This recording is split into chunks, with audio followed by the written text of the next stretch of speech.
Hello, welcome to On Wildlife. I'm your host, Alex Ray. On this podcast, we bring the wild to you. We take you on a journey into the life of a different animal every week, and I guarantee you're going to come out of here knowing more about your favorite animal than you did before. This episode is an extra special one because it's National Wildlife Week, and you're going to hear about not one, not two, but three different animals. And these animals may seem a little strange, but they're all native to North America. Luckily, we have a special guest who's got a lot of awesome information about them. Our guest this week is David Mizejewski, who's a naturalist with the National Wildlife Federation. So let's get ready to talk about some of the weirdest animals native to North America.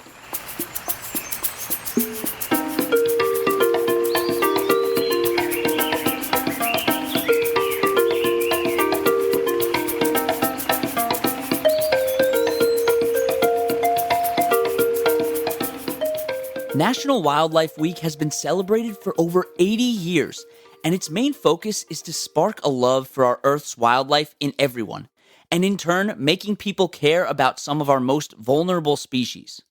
And as you know, this just so happens to be the goal of my podcast as well, which is why I'm so excited to be helping the National Wildlife Federation celebrate this year. As a kid, I would spend a lot of my time flipping over rocks in my backyard, looking for something new and cool to find, like a salamander, an insect, or a weird-looking worm. Not to say I don't still do that now, but probably a little less because I have other responsibilities. But this really started my love for animals and all of the weird and amazing things that nature has to offer. Unfortunately, we're losing a lot of it because of our own actions, which is why National Wildlife Week is so important to me.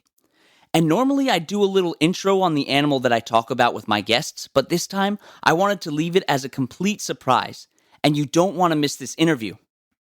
Now, you may recognize our guest today because David has been on multiple talk shows like Conan and The Wendy Williams Show, as well as other TV series, giving people a real-life look at so many amazing creatures.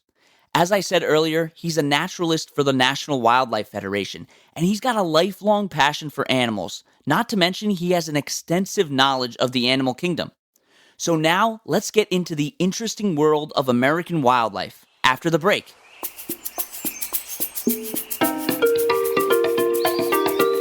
This week on Notable Figures in Science, I want to recognize Rachel Carson. She was a marine biologist who was well known for her environmental activism and writing. She was a writer for the United States Fish and Wildlife Service, educating people about marine wildlife and geography. And she was really ahead of her time when it came to environmental issues, as she was writing about the impacts of human activity on the environment in the 50s and 60s.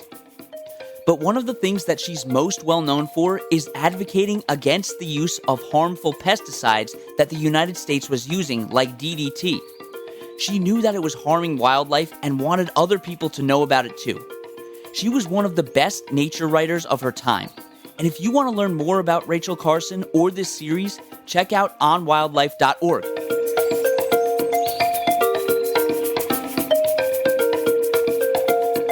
Okay, we're back. I hope you like my interview with David.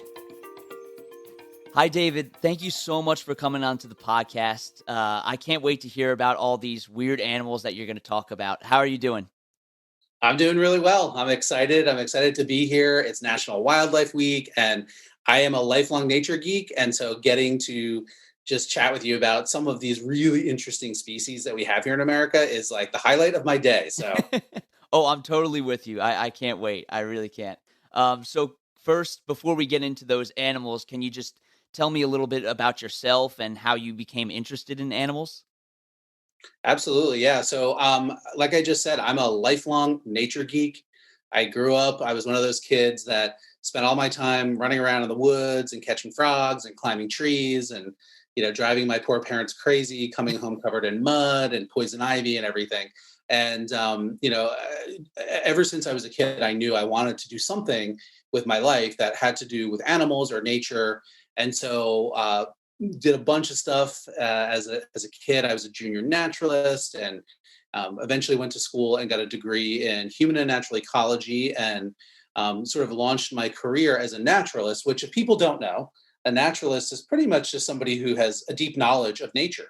the animals, the plants, the natural cycles of everything, but is also a communicator. And so my job as a naturalist is really to share all of my knowledge and get it out to the world and hopefully inspire everybody out there to care a little bit more about our fellow species and the planet and get involved in conservation. And so about 21 years ago, I came to the National Wildlife Federation.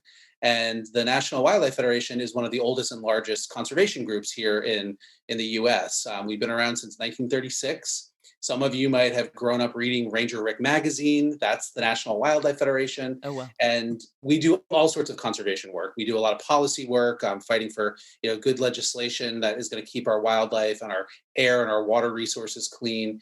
But we also do a lot of work in communities and helping people get connected to nature and a lot of youth-oriented stuff. So I mentioned the Ranger Rick magazine, and we've got eco schools programs and all sorts of stuff in between. So there's lots of different ways that everybody out there can get involved with the National Wildlife Federation, depending on what your interests are.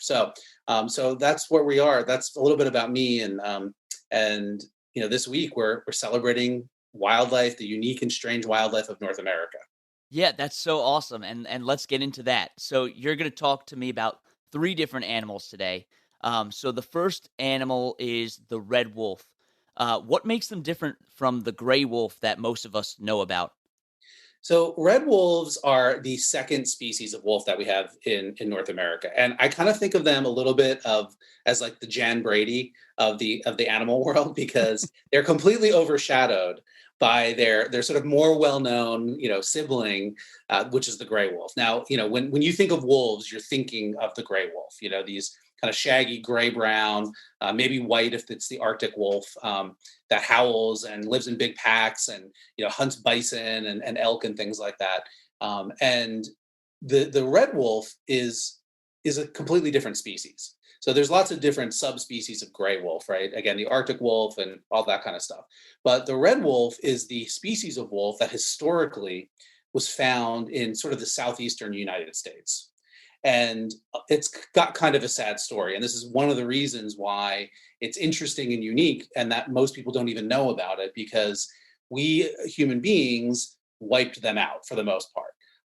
We have a long history, well, in the world, but in this country of having kind of like historical anti-predator programs, where in the old days we used to think of predators as bad because they killed.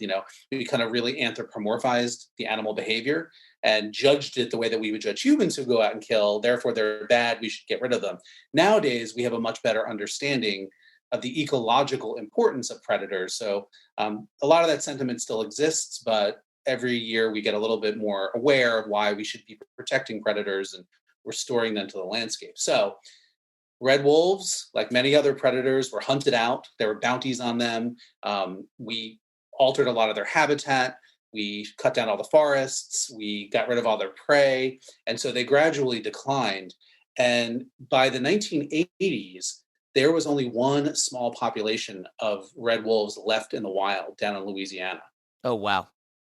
And so, imagine that. Imagine there just being, several dozen individuals of an entire species left on the planet in these really dense, wooded areas down in Louisiana. And so the decision was made by conservationists and, the U.S. Fish and Wildlife Service that really the only way to save this species was to take a radical action. And that radical action was going out and essentially trapping all of the individual animals that were remaining and bringing them into captivity, so that they could, with the help of the zoo community, who has a lot of expertise in captive breeding of wildlife and that kind of thing, to start a captive breeding program to see if we could bolster the numbers and make sure that we had a healthy genetic population of this species. And so, to unpack that part of it a little bit, one of the threats when a species gets down to such low numbers is inbreeding. Yeah. And you lose the genetic diversity within that population and within that species, and that can cause all sorts of problems and sort of negative characteristic kind of build up in the population, disease and things like that. It just makes them weaker overall. And so also what was happening with the red wolf, those last red wolves, was that they were starting to interbreed with coyotes, which are, a cousin, another wild canid species, very closely related, so they can interbreed.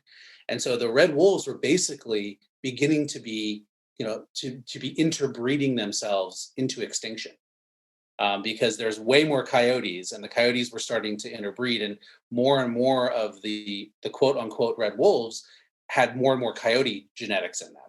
And so ultimately, if that process played out, by now there might not be any red wolves left. There might be coyotes with some red wolf heritage, and they would be extinct.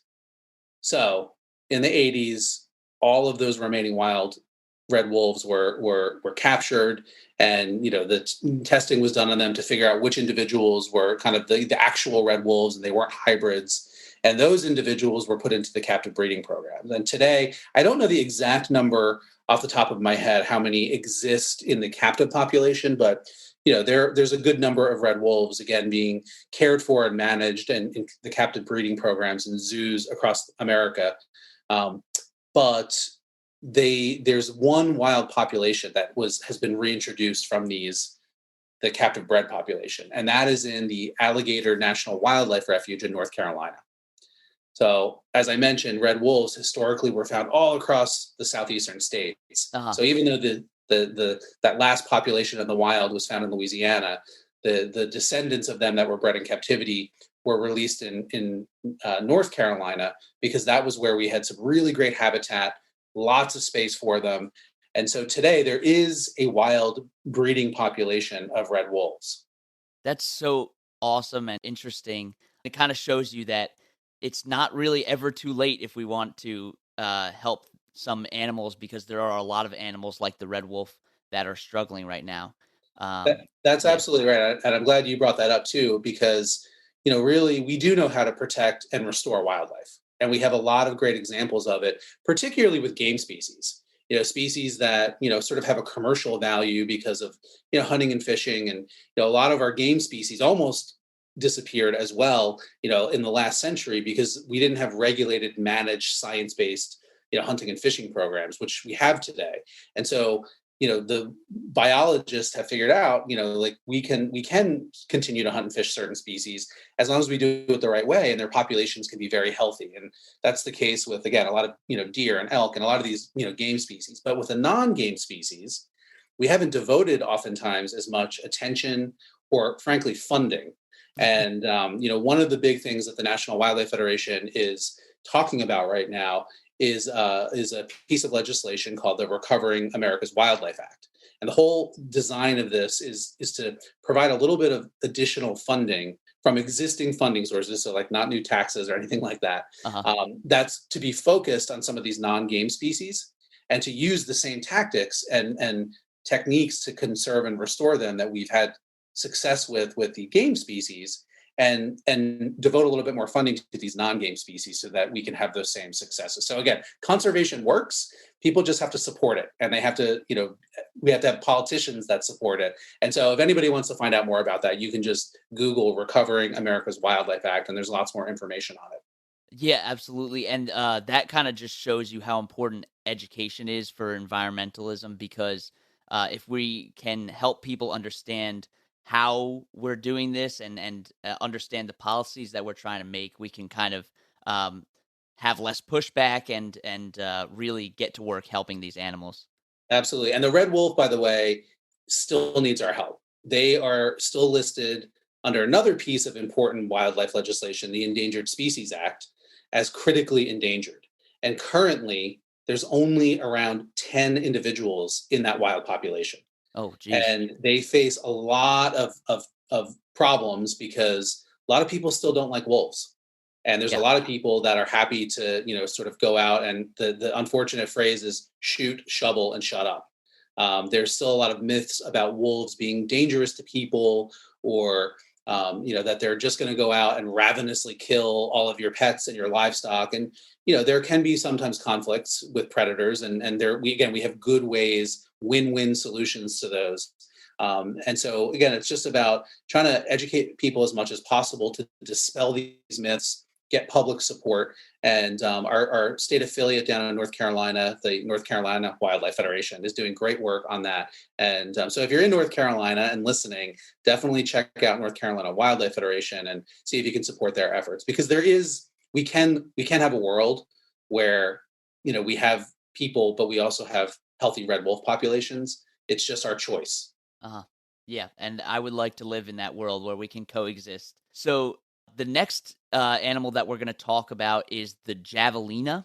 I hope I'm pronouncing that right, but It's javelina. oh, javelina. Yep, the J is the H sound. It's a Spanish word Oh, that okay. I believe means javelin, that we would say in English. Sort of like a small spear. And these are such cool animals. Javelina are also known as collared peccaries. And peccaries are a group of animals that, if you were to just look at them, you would say that they're pigs. They've got the same kind of snout as a pig. They're about the same size as pigs. Like wild boars and other wild pigs, they're kind of shaggy and brown. And you'd think that they were pigs, but this is the thing that's crazy about them, is that they're not pigs. Peccaries are a completely different group of animals. And so it's one of those things where it's almost like convergent evolution is the actual term for it, where two different groups of animals end up looking or behaving in a very similar way, even though they're not really directly related. And so some of the differences between the peccaries, which again, the javelina is a kind of peccary, there's a bunch of different species, and the pigs are that, well, number one, pigs are found in and evolved in what we call the old world. So, Europe, Asia, Africa. And the peccaries are found only in the New World. So the Americas, North America and South America. And interestingly, as I was researching this is a little fun fact I didn't know.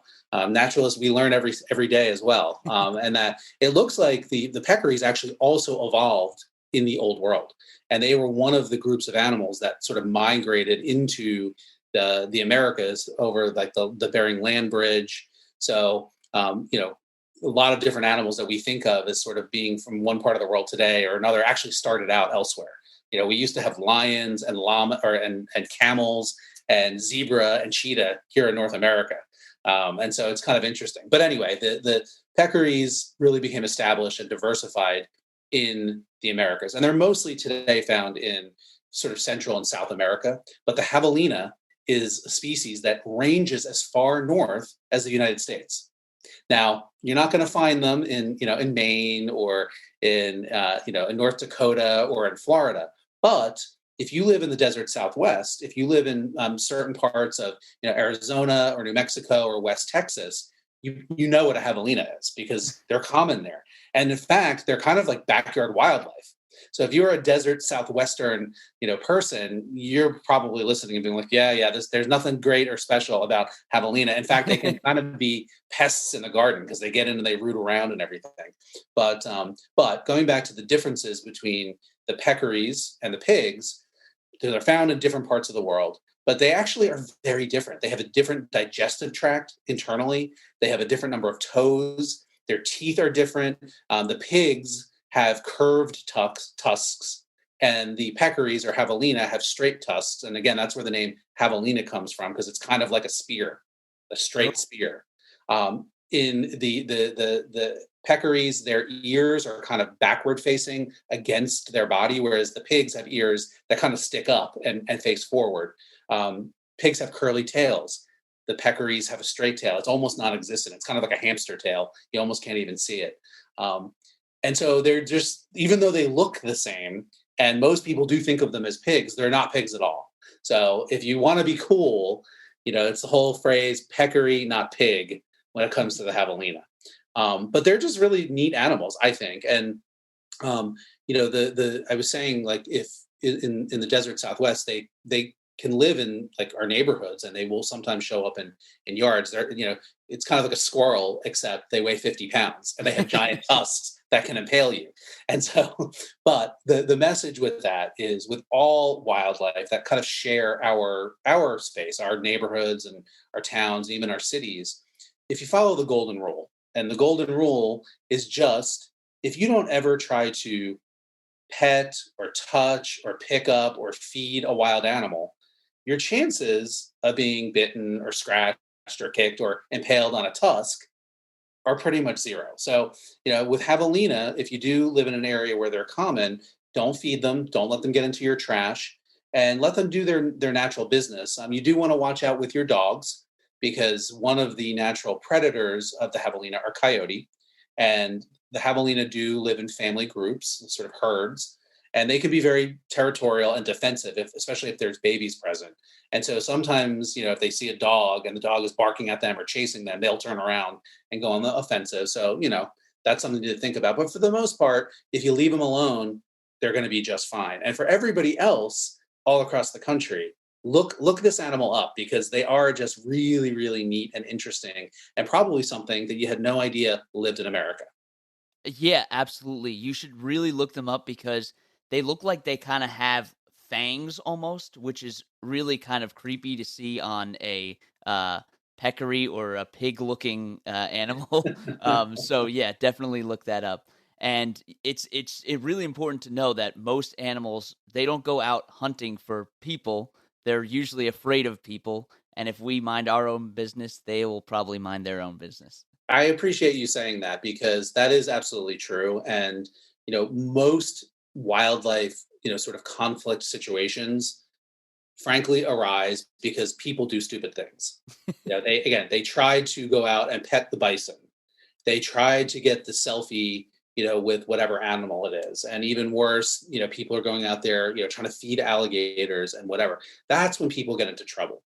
When people try to mess with a rattlesnake, that's when people get bitten by rattlesnakes. These animals Mhm. do not come after us, and so again, it's a golden rule. Leave them alone, let them be wild. If you see them, enjoy it.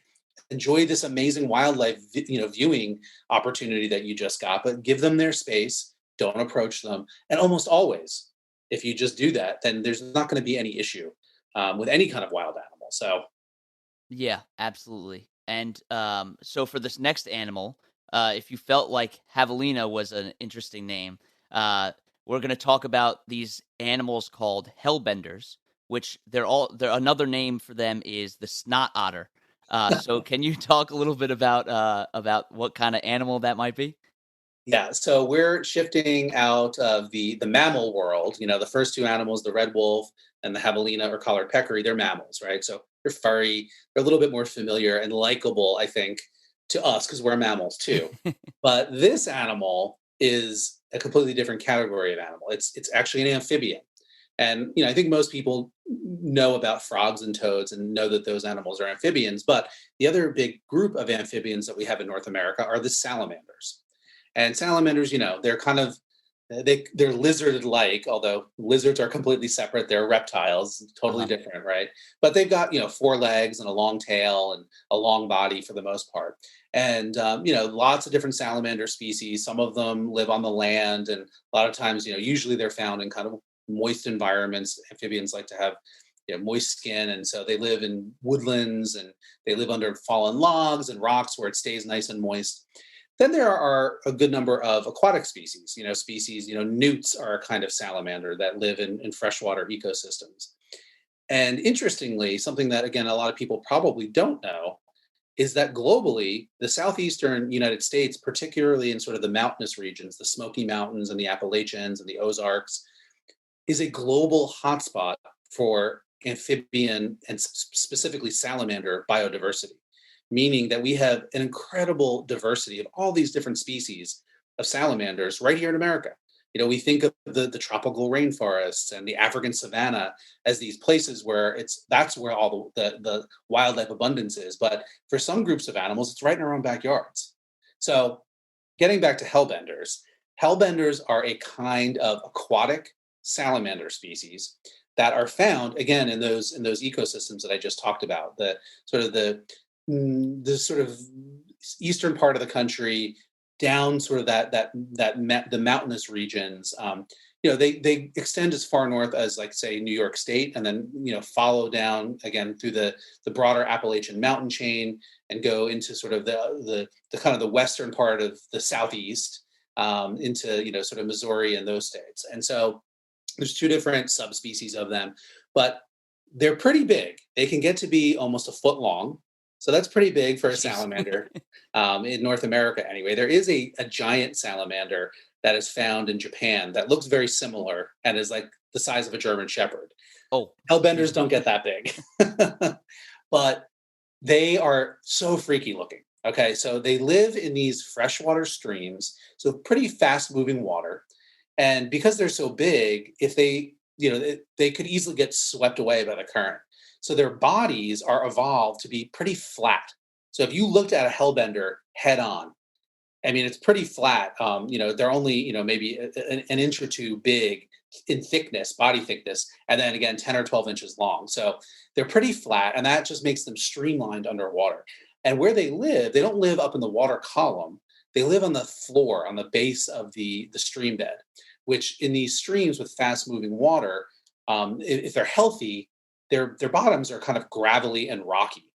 And so the hellbender's flat body shape also helps them kind of get into all of the crevices between the rocks on the stream bed. And that's kind of where they hang out and where they hunt. They're completely predatory. So they're eating things like crayfish and fish and aquatic invertebrates, but pretty much they'll eat anything that moves, that they can catch, that they can fit down their mouth. Kind of like me during the pandemic, but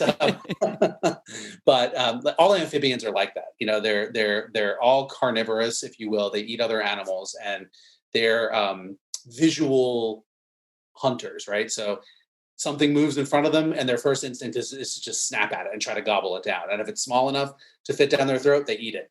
And so hellbenders are no different in that regard. But one of the other things that makes them so freaky looking, in addition to their size and in addition to their kind of flat shape, is that, two things really, and they have to do with their skin.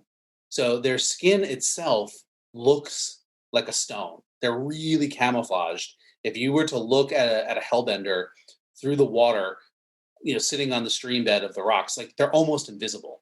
They're like super camouflaged. If you remember that old movie Predator, where they kind of morphed and looked like their background. I mean, It's almost that good, right? And so they're really hard to spot. And their skin has all of these very strange kind of folds that, honestly, it makes me think of like a creature out of like Star Wars or something. It looks like something that isn't real, that was come up with by some artist that was fantasizing about these, crazy alien creatures. They've got all these weird little, skin flaps all over them. And what that does, those skin flaps actually have a purpose in addition to making them look very strange. And that's, it helps them breathe. So again, these are aquatic animals. Amphibians have lungs. They don't, they start out with gills. And when they hatch out of their egg, think about the life cycle of a frog. They start out as a tadpole with gills, and then they gradually absorb the gills and their tail, and they grow legs and they grow lungs, and they can breathe air. Salamanders are the same. So the hellbenders breathe air, but they don't necessarily have to come up to the surface to get their oxygen. They can absorb it right out of the water through their skin. And this is a trait that a lot of amphibians have. They absorb gases and liquids right through their skin. And those skin flaps make more surface area around the body of the hellbender so that they're more able to absorb the right amount of oxygen out of the water, so they don't have to go up to the surface to breathe. So it's kind of awesome. And I will note too that that skin absorption ability is one of the reasons why amphibians are in real trouble. So globally, amphibians are disappearing faster than any other group of vertebrate wildlife that we know of. I think it's like 1/3 of all amphibian species are listed as endangered. And one of the reasons is that they're just very sensitive to environmental degradation, and particularly pollution, air pollution and water pollution, because they absorb all that stuff right into their skin. Mm-hmm. And so they tend to be affected first, and they start disappearing. And the hellbender is no exception. So as cool as they are, they're in real trouble. They're disappearing throughout their range, and in some places are listed as endangered. And it's because we've polluted all the streams. So we have put, sort of chemicals in the water. We've cut down the trees around them, which keep the water nice and cool for the amphibians. And another big problem is siltation. So this is like when we, again, cut down all the vegetation, we dig things up, and soil gets into the water. And it settles into the rocky bottoms of these streams, which essentially destroys all the hiding places and the habitat that the hellbender needs.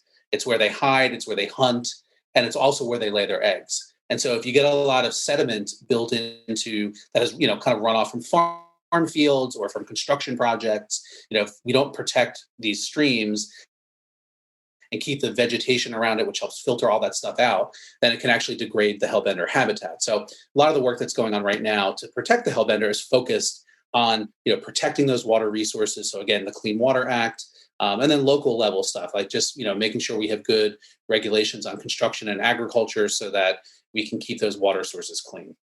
Yeah, that's really important, and it's also important to note that these animals are very well adapted to their environments, and when those environments change, that's when that becomes a really big issue.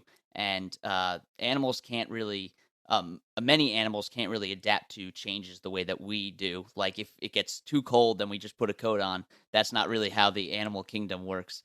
So it's really important that we're working to help these salamanders. That's absolutely right. And you know what? There are a lot of animals that can adapt like we do, right? And you know what those animals are? Cockroaches, rats, pigeons, right? Which we don't need more of. Right. And by the way, I don't want to give any negativity to any groups of animals. And if you think about it, those groups of animals are kind of fascinating because they themselves are unique, right? In that, unlike most other species on this planet, they have figured out how to thrive in the situation that we human beings have created on the planet. Whereas most species can't do that, to your point. And ultimately, many of these species are going to go extinct. I mean, we really are in a wildlife crisis on this planet. We've got globally over 1 million species at risk of extinction. And right here in North America, this is something that most people don't know. 1/3 of our wildlife are at increased risk of extinction in just the coming decades.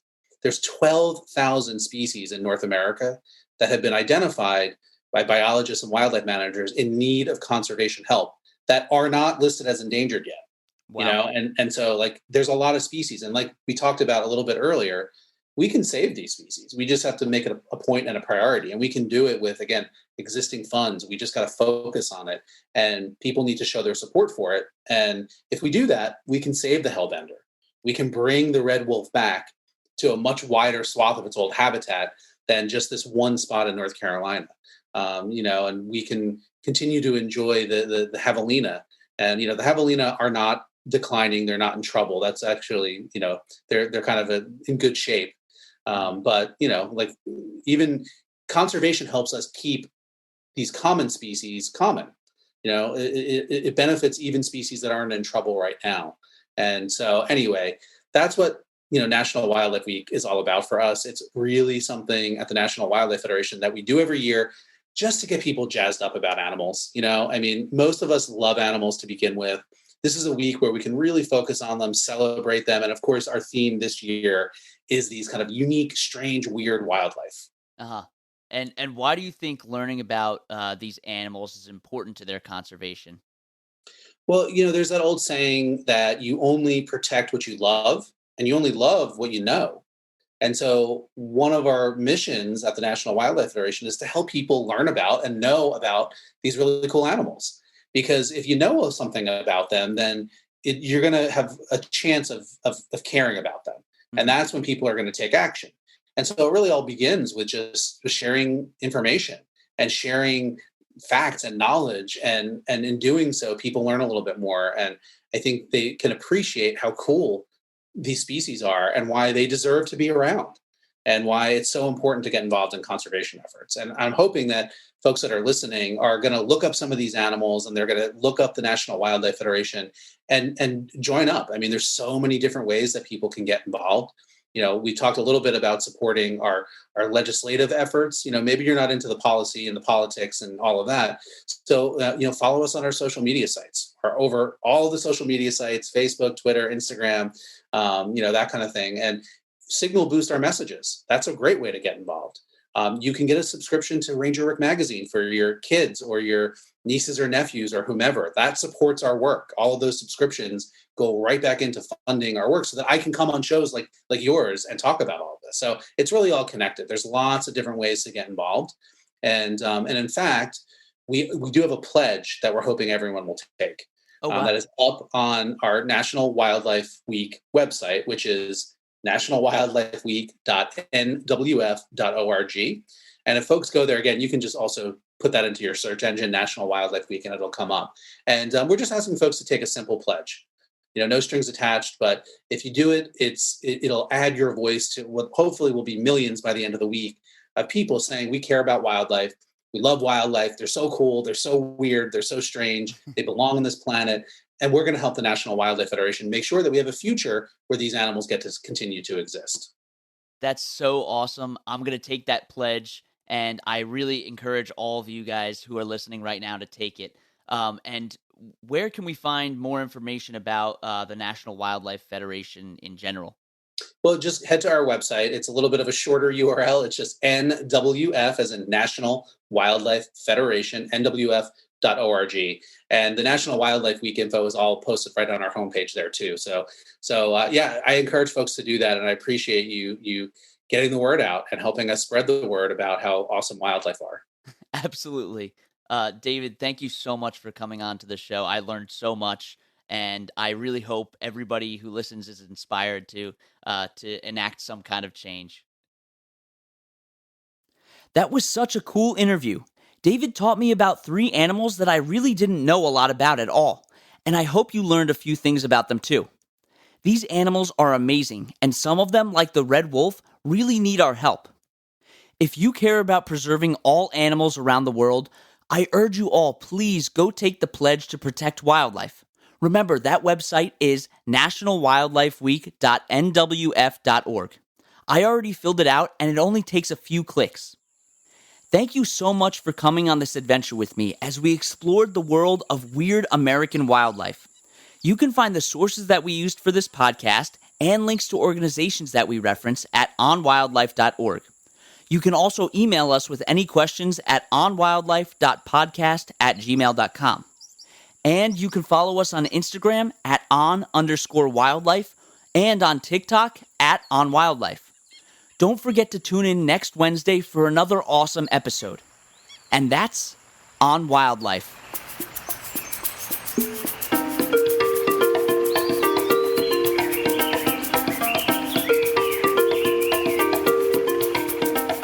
You've been listening to On Wildlife with Alex Ray, brought to you every Wednesday.